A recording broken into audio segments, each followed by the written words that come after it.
Hello guys, my name is Aman and welcome to my YouTube channel School Fellow Classes. Guys, आज हम Prachi publications की जो English grammar की book है 8th class के लिए उसका चैप्टर नंबर 2 करेंगे। इसका नाम है स्ट्रक्चर ऑफ अ सेंटेंस। तो चलिए फटाफट से स्टार्ट करते हैं इस टॉपिक को। इस टॉपिक में बेसिकली हमको क्या पढ़ना है, हमको ये पढ़ना है कि सब्जेक्ट क्या होता है और प्रेडिकेट क्या होता है। कोई भी जो सेंटेंस होता है वो दो चीज़ों से मिलकर के बना होता है, एक होता है सब्जेक्ट, एक होता है प्रेडिकेट। अब आपको ये पता चल जाएगा कि सब्जेक्ट आइडेंटिफाई करते कैसे हैं, उसके बाद आपको किसी भी रूल को याद रखने की कोई भी जरूरत नहीं है। तो चलिए स्टार्ट करते हैं। We know that a simple sentence is made up of two parts, the subject and the predicate. The subject may be a noun और a noun phrase, a pronoun, a gerund, etcetera. Besides this, the predicate may be a verb and an object, or a verb and a complement. तो देखिए ये क्या कह रहा है, ये कह रहा है कि जरूरी नहीं है कि जो सब्जेक्ट हो वो नाउन ही हो या कोई एक ही वर्ड का सेंटेंस, मतलब एक ही वर्ड में सब्जेक्ट आ जाए। जैसे फर्स्ट एग्जांपल हम देखें बर्ड्स फ्लाई, तो इसमें क्या है, बर्ड्स एक नाउन भी है और बर्ड से इसका सब्जेक्ट भी है। तो जरूरी नहीं है कि सब्जेक्ट एक ही वर्ड का हो, वो नाउन हो सकती है, नाउन फ्रेज हो सकती है। फ्रेज यानी कि अ रिच मैन, मतलब फ्रेज वो चीज होती है, सेंटेंस का ही पार्ट होती है, वो पार्ट होता है सेंटेंस का जो कुछ सेंस बनाता है लेकिन कंप्लीट सेंस नहीं बनाता। जैसे ये है अ रिच मैन, ये कंप्लीट सेंस नहीं है। कंप्लीट सेंस इसके कब बनती है, a rich man helped me. ये इतना इतना क्या है, ये है फ्रेज और इसमें नाउन का यूज हुआ है, तो इसको हम नाउन फ्रेज बोल देते हैं। बेसिकली बहुत ज़्यादा कोई याद रखने की चीज़ नहीं है, बस आप समझ लीजिए। उसके बाद नेक्स्ट में देखो क्या बोलता है, he is a good student. इसमें जो ही है वैसे तो एक वर्ड का है ये, लेकिन ये नाउन नहीं है, ये क्या है, प्रोनाउन है। To smoke is harmful. To के बाद वर्ब की कोई फॉर्म आती है तो उसको हम क्या बोलते हैं, टू इन्फिनेटिव। याद रखिएगा, टू के बाद अगर कोई वर्ब आती है तो उसको हम बोलते हैं टू इन्फिनेटिव। तो जो सब्जेक्ट है वो हमारा टू इन्फिनेटिव भी हो सकता है, और इसके बाद ये जो गिवन है आईएनजी की फॉर्म में, ये जो वर्ब की जो आईएनजी फॉर्म गिवन है इसको हम बोलते हैं जिरंड। तो ये भी एक क्या हो सकता है, सब्जेक्ट हो सकता है। और जरूरी नहीं है कि सब्जेक्ट हमेशा पहले ही हो, यूजुअली पहले ही होता है in most of the cases, लेकिन किसी किसी में बाद में भी होता है। अब आप ये देखिए कि सब्जेक्ट को आप पहचान कैसे सकते हैं, बस एक बार ये आप ढंग से समझ लीजिए। उसके बाद इसमें बहुत सारे रूल्स हैं, उनमें से किसी भी रूल को कोई भी याद रखने की जरूरत नहीं है। देखिए सब्जेक्ट क्या होता है, सब्जेक्ट वो पार्ट होता है सेंटेंस का जो डूअर के बारे में बताता है। बेसिकली डूअर को ही सब्जेक्ट कहा जाता है, जो काम जो कर रहा होता है या जिसके बारे में मेन बात होती है, या सेंटेंस में जिसकी सबसे ज्यादा वैल्यू होती है, उसी चीज को हम क्या बोलते हैं, सेंटेंस बोलते हैं। आप किसी भी तरह से याद रख सकते हैं, ये करके याद रख सकते हैं कि जो डूअर होता है यानी कि कर्ता जिसको हम हिंदी में बोलते हैं, वो भी सब्जेक्ट होता है। या जिस पर्सन के ऊपर या पर्सन या थिंग या कोई भी चीज हो जिसके ऊपर एम्फेसाइज ज्यादा किया गया हो, जिसकी वैल्यू ज्यादा हो दूसरी चीज से, वो क्या होती है, सब्जेक्ट होती है। अभी आपको नहीं समझ में आया होगा तो कोई बात नहीं, अभी हम इसका क्वेश्चन करेंगे ना तब आपको और अच्छे से समझ में आ जाएगा। देखिए थोड़े से इसमें रूल्स हैं, याद रखने की जरूरत नहीं है, बस सेंटेंस को समझना है। और जब आप सेंटेंस को अच्छे से समझ जाओगे तब आपको अपने आप ही पता चल जाएगा कि इसमें सब्जेक्ट कैसा है, कि आई मीन सब्जेक्ट कौन सा है। तो enlargement and structure of the subject, इसने सब्जेक्ट के बारे में बताया है कि जैसे बर्ड्स फ्लाई है, इसमें नाउन सब्जेक्ट है, ऐसे ही यहां पर कुछ वर्ड्स गिवन है। A big city stood on the river. तो अब मैं आपको ना भी बताऊं कि इसमें सब्जेक्ट कौन सा है और प्रेडिकेट कौन सा है, तो आप बता नहीं सकते हैं, बिल्कुल बता सकते हैं। देखिए कैसे बता सकते हैं, a big city stood on the river. तो जो अ बिग सिटी है वो मोर वैल्यूएबल है बजाय इसके, और डूअर भी यही है एक तरीके से देखा जाए तो, और एम्फेसाइज भी बिग सिटी के ऊपर हुआ है। डूअर बेसिकली उन सेंटेंसेस में ज्यादा कामगर होता है जिसमें कोई काम हो रहा होता है, जैसे ही यूज टू स्मोक, वह स्मोकिंग किया करता था, इस तरीके से। बार्किंग डॉग्स सेल्डम बाइट, देखिए डॉग्स की बात हो रही है और डॉग्स कैसे हैं, बार्किंग है। तो बार्किंग डॉग्स जो भौंकते हैं वो कभी काटते नहीं है, इसकी ये हिंदी होती है। और एम्फेसाइज इस किस चीज के ऊपर एम्फेसाइज किया गया है? डॉग्स के ऊपर। तो आपको कोई रूल नहीं पता होगा तो भी आप बता सकते हैं एम्फेसाइज को चेक करके कि एम्फेसाइज मेन किसके ऊपर है? डॉग्स के ऊपर है। तो बार्किंग डॉग्स क्या हो जाएगा? सब्जेक्ट हो जाएगा। देखिए यहां पर एक प्री मोडिफायर का कंसेप्ट निकल करके आता है। याद रखने की ज्यादा कोई खास जरूरत नहीं है, मैं फिर भी आपको बता देता हूं कि प्री मोडिफायर होता क्या है। देखिए जैसे प्री होता है ना, प्रीपेड, हमारे हम रिचार्ज करते हैं अपने फोन्स को प्रीपेड, यानी कि पहले, जब पहले हम पेमेंट करते हैं तो उसको क्या बोला जाता है? प्रीपेड बोला जाता है। ऐसे ही प्री मोडिफायर्स क्या होते हैं? जो चीज के पहले लग के उसको मॉडिफाई कर दे, यानी कि उसको चेंज कर दे। जैसे कि इसमें अब बिग सिटी में क्या था? जो बिग लग गया सिटी से पहले, इसने सिटी को क्या कर दिया? मॉडिफाई कर दिया। और पहले लगा है तो क्या हो गया? ये प्री मॉडिफाई हो गया, प्री मॉडिफायर हो गया। ऐसे ही सेकंड में जो डॉग्स था उसको किसने मॉडिफाई कर दिया? बार्किंग ने। और डॉग से पहले है बार्किंग तो ये क्या हो जाएगा? प्री मॉडिफायर हो जाएगा। अब ऐसे ही कुछ चीजें ऐसी होती हैं जो पोस्ट मॉडिफायर होती हैं। जैसे इसमें एग्जांपल्स गिवन है यहां पर, शालीन माय फ्रेंड, तो ये पूरा ही सब्जेक्ट हो जाएगा। ध्यान रखना क्योंकि किसकी बात हो रही है। देखिए क्या कह रहा है, Shaleen my friend is a doctor. हालांकि डॉक्टर भी एक बहुत इंपॉर्टेंट वर्ड है, लेकिन डॉक्टर से भी ज्यादा इंपॉर्टेंट एम्फेसाइज किसके ऊपर रखा गया है? शालीन जो कि मेरी दोस्त है। तो ये सब्जेक्ट कंप्लीट है एक, ये एक पूरा सब्जेक्ट है। हालांकि अगर उसमें भी आप ये ढूंढोगे कि बिल्कुल मेन सब्जेक्ट क्या है तो शालीन है, लेकिन अगर प्रॉपर आप सब्जेक्ट की बात करें तो Shaleen my friend is the subject of this sentence. Here Shaleen is post modified by the noun phrase my friend. यहां पर जो ये शालीन था इसको किसने मॉडिफाई किया? माय फ्रेंड ने। और माय फ्रेंड इसके बाद में है तो इसको हम क्या बोल देंगे? Post modify. जैसे पोस्ट पेड होता है ना, पूरे महीना हम बात करते हैं, फिर लास्ट में बिल आ जाता है, उसको हम बिल पे कर देते हैं, यानी कि बाद में बिल पे करते हैं पूरा महीना यूज करने के बाद, तो उसको हम क्या बोलते हैं? Post paid. तो यानी कि इसका मतलब क्या है कि पोस्ट मतलब बाद में, और मॉडिफाइड मतलब जो चीज को चेंज कर दे। तो ये क्या है? माय फ्रेंड यहाँ पर पोस्ट मॉडिफायर है। तो इस तरीके से भी सब्जेक्ट छोटे या बड़े हो जाते हैं प्री मॉडिफायर्स के चलते हुए। यहां पर कुछ और एग्जांपल्स गिवन है। The man with the red shirt is my neighbour. देखिए नेबर एक इंपॉर्टेंट वर्ड है, बिल्कुल है, लेकिन उससे भी ज्यादा एम्फेसाइज या इस सेंटेंस में उससे भी ज्यादा वैल्यू किसकी है? द मैन की। और द मैन कैसा है? रेड शर्ट में है। तो ये जो है पूरी ये phrase, the man with the red shirt, वो आदमी जो जिसने लाल शर्ट पहनी हुई है वो क्या है? मेरा नेबर है। तो पढ़ते ही पता चल रहा है कि एम्फेसाइज किसके ऊपर किया गया है, या काम का डूअर कौन है? The man with the red shirt. और इसको द मैन को मॉडिफाई किसने किया? विद द रेड शर्ट ने। और हालांकि ये इसके बाद में है तो ये कैसे हो जाएगी? पोस्ट मॉडिफायर हो जाएगी। तो ये कंसेप्ट था प्री मॉडिफायर पोस्ट मॉडिफायर का। यहां पर एक छोटा सा एग्जांपल और है, इसको भी मैं आपको बता देता हूं। देखिए क्या बोल रहा है? अ चेयर, आर्टिकल है प्लस नाउन है। आर्टिकल आई होप कि आपको पता होगा कि एडजेक्टिव, एडवर्ब, नाउन, प्रीडिटरमाइनर्स, ये सब डेफिनेशन तो आई होप कि आपको एटलीस्ट पता ही होगी। अगर नहीं भी पता है तो थोड़ा थोड़ा मैं बता देता हूँ। और अगर आप चाहते हैं कि मैं इसके लिए एक अलग से वीडियो बनाऊं जिसमें मैं ये सारे टॉपिक्स कवर करूं तो आप मेरे को कमेंट सेक्शन में जरूर बताना। देखिए आर्टिकल होता है ए एन द, ए या फिर एन या फिर द। आर्टिकल के बाद कोई नाउन आती है तो वो सब्जेक्ट हो सकता है। ऐसे ही अ कॉस्टली चेयर, देखिए चेयर क्या है? नाउन है। Noun is the name of a person, thing, place etcetera. और चेयर यहाँ पे क्या है? एक थिंग है। एक थिंग का नाम क्या है? चेयर। तो चेयर कैसी है? कॉस्टली। दो कॉस्टली यहाँ पर क्या है? नाउन को मॉडिफाई कर रहा है।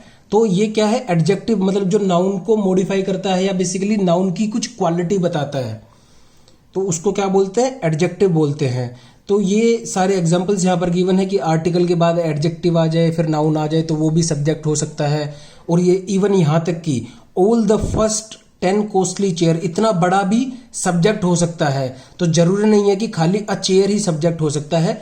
All the first 10 costly chair, ये भी देखिए कितनी चीजों से मिलकर बना है। प्रीडिटरमाइनर, आर्टिकल है, फिर उसके बाद ऑर्डिनल है, क्वांटिफायर है, एडजेक्टिव है, नाउन है। प्रीडिटरमाइनर क्या है? ऑल है, आर्टिकल द है, फिर उसके बाद ऑर्डिनल, ऑर्डिनल नंबर्स होते हैं ना, first, second, third, fourth, fifth, sixth, ऐसे, इनको हम क्या बोलते हैं, ऑर्डिनल्स बोलते हैं। उसके बाद क्वांटिफायर है कि क्वांटिटी बता रहा है कि कितनी है, 10 है, 20 है, 2 है, 100 है, 1 है। और फिर एडजेक्टिव यानी कि कॉस्टली क्या है, चेयर्स की विशेषता बता रहा है कि चेयर कैसी कॉस्टली है। उसके बाद ये बचते हैं नाउन। तो इतना बड़ा भी एक सब्जेक्ट हो सकता है। तो आप इससे पहले जो ये सोचते थे कि सब्जेक्ट सिर्फ एक ही वर्ड का होता है, इसको आप अपने दिमाग से निकाल दीजिए। और अब हम इसके क्वेश्चन आंसर्स करते हैं, तब आपको और अच्छे से समझ में आ जाएगा। ये कुछ भी याद रखने की जरूरत नहीं है आपको, बस सेंटेंस को समझना है, एम्फेसाइज चेक करना है और निशान लगा देना है सब्जेक्ट के ऊपर। जो सब्जेक्ट होता है वो सब्जेक्ट होता है, और सब्जेक्ट के बाद जो बच जाता है सेंटेंस के अंदर, वो पूरा का पूरा प्रेडिकेट हो जाता है। चलिए क्वेश्चन आंसर करते हैं। और आपको फिर भी नहीं समझ में आया है ना, तो मैं आपको एक ट्रिक ऐसी बता दूंगा जिससे आप हर बार इसको ठीक कर पाओगे। वैसे तो यहाँ पर और भी काफी सारे एग्जांपल्स हैं, लेकिन अभी तक हमने जितना किया है ना, उसी के बेसिस पे जो एक्सरसाइजेज हैं वो करते हैं। देखिए पहले एक्सरसाइज में समझाने का कुछ भी नहीं है, कुछ ग्रुप ऑफ वर्ड्स गिवन है हमारे को, इनको हमको क्या बनाना है, मीनिंगफुल सेंटेंस बनाना है। देखिए आई होप कि आपको सेंटेंस की डेफिनेशन पता होगी कि सेंटेंस वो ग्रुप ऑफ वर्ड होता है जिसकी कोई कंप्लीट सेंस होती है। कहने को तो ये भी सेंटेंस है, ये भी ग्रुप ऑफ वर्ड है, लेकिन ये सेंटेंस क्यों नहीं है, क्योंकि इसकी कोई प्रॉपर सेंस बन रही है। कैसे नहीं बन रही, देखो आप पढ़ के भी देखो, पायलट ही आप बिकेम, तो ये बस एक ग्रुप ऑफ वर्ड है जो कि इकट्ठा रख दिया गया है, जिसकी कोई सेंस नहीं है। इवन फ्रेज की भी कुछ ना कुछ सेंस बनती है, लेकिन कंप्लीट नहीं बनती है। और on the other hand sentence क्या होता है, जिसकी कंप्लीट सेंस बनती है। जब कोई चीज सेंटेंस है, कोई ग्रुप ऑफ वर्ड सेंटेंस है, तो वो मीनिंगफुल अपने आप ही हो जाता है। तो चलिए इन सब ग्रुप ऑफ वर्ड्स को मीनिंगफुल बनाते हैं। पायलट ही आप बिकेम, आई होप कि आपको ये एक्सप्लेन करने की जरूरत नहीं पड़ेगी। ही बिकेम आ पायलट, ये आप अपने आप भी कर सकते हैं, वेरी इजी है। ब्यूटीफुली सैंग शी, तो ये क्या हो जाएगा, शी सैंग ब्यूटीफुली। फिर है प्लेइंग द चिल्ड्रन वर, तो ये क्या हो जाएगा, इसमें सब्जेक्ट कौन सा है, द चिल्ड्रन। इसमें आप बताओ कि कौन सा सब्जेक्ट है, द चिल्ड्रन वर प्लेइंग। इसका जिसने ही गैस किया है वो सब सही है। इसमें क्या है, सब्जेक्ट सी है, क्योंकि देखिए ब्यूटीफुली गाना किसने गाया, शी ने। इसमें तो सीधा ही पता चल रहा है कि काम का डूअर कौन है, किसने काम किया है, शी ने काम किया है, तो शी सब्जेक्ट हो जाएगा। ही बिकेम अ पायलट, इसमें भी डूअर से पता चल जा रहा है कि पायलट कौन बना, ही बना। या आप डूअर से नहीं करना चाहते तो आप ये देखिए कि एम्फेसाइज किसके ऊपर किया गया है, पायलट के ऊपर या ही के ऊपर। ही के ऊपर किया गया है एम्फेसाइज, क्योंकि पायलट कौन बना है, ही बना है। ऐसे ही इसमें है और ऐसे ही इसमें है। इसमें भी डूअर से आप देख सकते हैं पता लगा करके, द चिल्ड्रन वर प्लेइंग, कौन खेल रहा था, द चिल्ड्रन, तो काम का डूअर कौन है, चिल्ड्रन, द चिल्ड्रन, और यही इसका सब्जेक्ट है। देखिए नेक्स्ट क्या बोलता है, questions difficult very are these, ये क्या हो जाएगा, दीज क्वेश्चंस। मेरे लिखवाने से पहले आप खुद भी गैस करके देखिए और पता लगाइए कि आप ठीक थे या गलत थे। दीज क्वेश्चंस आर, इसका आप सब्जेक्ट ढूंढो जब तक क्या होगा, these questions are very difficult. जिसने भी दीज क्वेश्चंस इस सेंटेंस का सब्जेक्ट गैस किया है वो बिल्कुल सही है। देखिए क्या कह रहा है कि these questions are very difficult, तो डिफिकल्ट एक इंपॉर्टेंट वर्ड है इस सेंटेंस में, नो डाउट, लेकिन एम्फेसाइज किसके ऊपर, डिफिकल्ट जो है वो क्या है, दीज क्वेश्चंस हैं, तो दीज क्वेश्चन इसका क्या हो जाएगा, सब्जेक्ट हो जाएगा। नेक्स्ट है has he house sold his,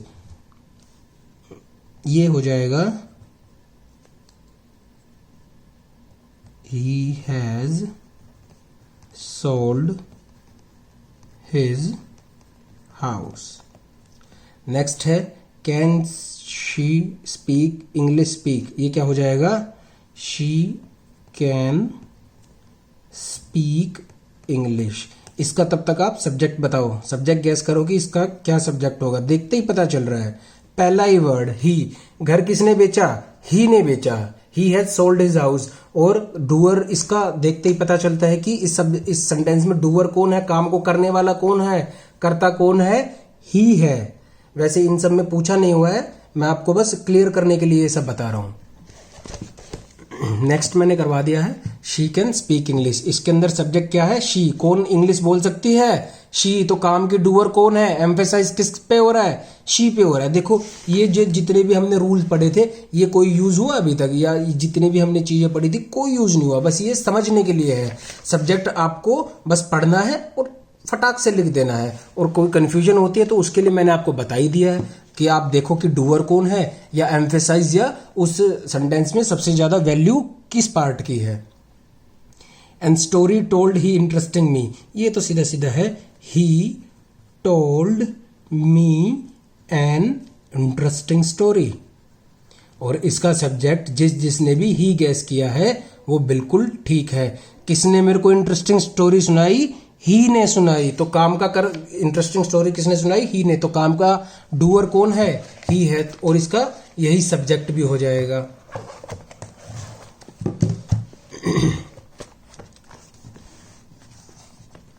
appointed we principal him as the, ये क्या बनेगा, we appointed him as the principal. Next है shaking earth felt the I, I felt the earth shaking. Next है to go asked him we asked, इसमें subject क्या हो जाएगा, we. इसमें आई, इसमें वी। इसमें किसी किसी को हो सकता है कंफ्यूजन हो गई होगी, प्रिंसिपल को बता रहे हो कुछ, लेकिन प्रिंसिपल जो अपॉइंट किया है किसने किया है, वी ने, हमने। तो काम का जो डूअर होता है वो क्या होता है, सब्जेक्ट होता है। We asked him to go, हमने उससे पूछा कि वो चलेगा, हमने मतलब उससे चलने के लिए पूछा। तो किसने पूछा, काम का डूअर कौन है, कर्ता कौन है, वी है। तो ऐसे ही इसमें द योग की अब आपको बताने की जरूरत नहीं पड़ेगी, अब आप खुद से पता लगा सकते हैं। जो सिंपल सेंटेंसेस होंगे, कुछ जो मुश्किल सेंटेंसेस हैं वो नीचे वाली एक्सरसाइज में गिवन है, इनका आप खुद से पता लगा सकते हैं। I remember meeting the president, अब आपको काफी हद तक क्लैरिटी मिल गई होगी कि सब्जेक्ट कौन सा है और प्रेडिकेट कौन सा होता है। जैसे इसमें वी है सब्जेक्ट, तो जो बाकी जो बच जाता है वो क्या हो गया, प्रेडिकेट हो गया। अभी एक्सरसाइज 2 है, इसको करने के बाद आपको सब कुछ क्लियर हो जाएगा कि सब्जेक्ट क्या होता है और प्रेडिकेट क्या होता है। और यही आज के हमारे वीडियो का लास्ट टॉपिक रहेगा कि ये एक्सरसाइज हमें करनी है अभी। Underline the subject in the following sentences, ये कुछ सेंटेंसेस दिए हुए हैं और इसके अंदर से हमको सब्जेक्ट को आइडेंटिफाई करना है और उसके बाद उसको अंडरलाइन करना है। देखिए सब्जेक्ट क्वेश्चन नंबर 1 बोलता है many boys and girls were swimming in the pool. तो देखिए इसमें काम कौन तैर रहा है, स्विमिंग इन द पूल कौन कर रहा है, मैनी बॉयज, और उनके साथ साथ गर्ल्स भी। तो ये पूरा सब्जेक्ट हो जाएगा, many boys and girls were swimming in the pool. क्योंकि मैंने अभी आपको क्या बताया था थोड़ी देर पहले कि जरूरी नहीं है कि एक ही वर्ड का सब्जेक्ट हो, जिसको इंपोर्टेंस या जो भी मतलब यहाँ पर अगर थाउजेंड्स की संख्या में अगर कुछ लिखा होता तो वो पूरा सब्जेक्ट हो जाता अगर वो काम का डूअर है तो। अभी और देखो, the man who wrote this novel got a prize, इसमें क्या होगा, इसमें हो जाएगा the man who wrote this novel got a prize. Prize किसको मिला है, आदमी को, और आदमी कौन है, जिसने ये नोवेल लिखा है। तो the man who wrote this novel ये पूरा सब्जेक्ट हो जाएगा। बात को ध्यान से सुनना। अभी एक और सुनो, the rumour that he has failed is not true. देखिए वो रूमर जो ये बता रहा था, रूमर होता है ना अफवाहें, कि जो वो फेल हो गया है वो सही नहीं है। तो ही हैज फेल्ड ये भी इंपॉर्टेंट है, नॉट ट्रू ये भी इंपॉर्टेंट है, लेकिन सबसे इंपॉर्टेंट क्या है, वो रूमर है। क्या है, द रूमर है इसका सब्जेक्ट, रूमर क्या है, the rumour that he has failed is not true, वो रूमर, वो अफवाह कि वह फेल हो गया है वो सच नहीं थी। तो सबसे ज्यादा एम्फेसाइज किसके ऊपर किया गया है, द रूमर के ऊपर। आई होप कि अब आपको और अच्छे से ये समझ में आ रहा होगा। फोर्थ बोलता है the boy with the red trouser is my class fellow. देखिए मेरा क्लास फेलो कौन है, मेन एम्फेसाइज किसके ऊपर किया गया है, माई है तो जरूर नहीं है कि माई आई यही सब्जेक्ट हो, मेरा क्लास फेलो कौन है, द बॉय। और द बॉय कौन है, विद द रेड ट्राउजर, वो लड़का जो लाल पैजामा पहना है जिसने, वो मेरा क्या है, क्लास फेलो है। तो ये पूरा सब्जेक्ट हो जाएगा।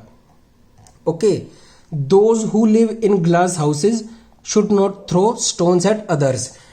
जो बंदे कांच के घरों में रहते हैं उन्हें दूसरों के घर पर स्टोन्स नहीं फेंकने चाहिए। तो स्टोन किसको नहीं फेंकने चाहिए, उनको जो कांच के घरों में रहते हैं। तो those who live in glass houses, ये पूरा सब्जेक्ट हो जाएगा। मेन फोकस किसके ऊपर किया गया है, उन बंदों के ऊपर जो ग्लास के या कांच के हाउसेज या घरों में रहते हैं। तो अब आपको पता चला कि इतना बड़ा भी कोई सब्जेक्ट हो सकता है। तो सेम इसी तरीके से जैसे ये था the man who wrote this novel, तो ये इसी तरीके से ये है the those who live in glass houses. Satish my neighbour wants to be an engineer. Satish जो कि मेरा पड़ोसी है वो क्या बनना चाहता है, इंजीनियर बनना चाहता है। तो इंजीनियर कौन बनना चाहता है, एम्फेसाइज किसके ऊपर किया गया है, सतीश के ऊपर। और सतीश जो है वो क्या है, मेरा नेबर है। तो ये क्या हो जाएगा, पूरा सब्जेक्ट हो जाएगा। नेक्स्ट और देखते हैं, some very beautiful girls presented the show. Show को किसने प्रेजेंट किया, सम वेरी ब्यूटीफुल गर्ल्स ने।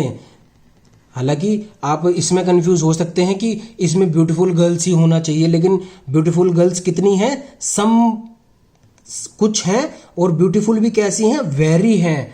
तो जैसे हमने यहां पर ये पढ़ा था ना, ये यहां पर यूज हो रहा है। ये देखिए, ये जो हम यहां पर पढ़ रहे थे ना, ये प्री मॉडिफायर्स, पोस्ट मॉडिफायर्स, ये सब्जेक्ट के साथ लग करके सब्जेक्ट ही बन जाते हैं। इनको याद रखा नहीं जाता है, बस सेंटेंस को पढ़ के पता लगाया जाता है।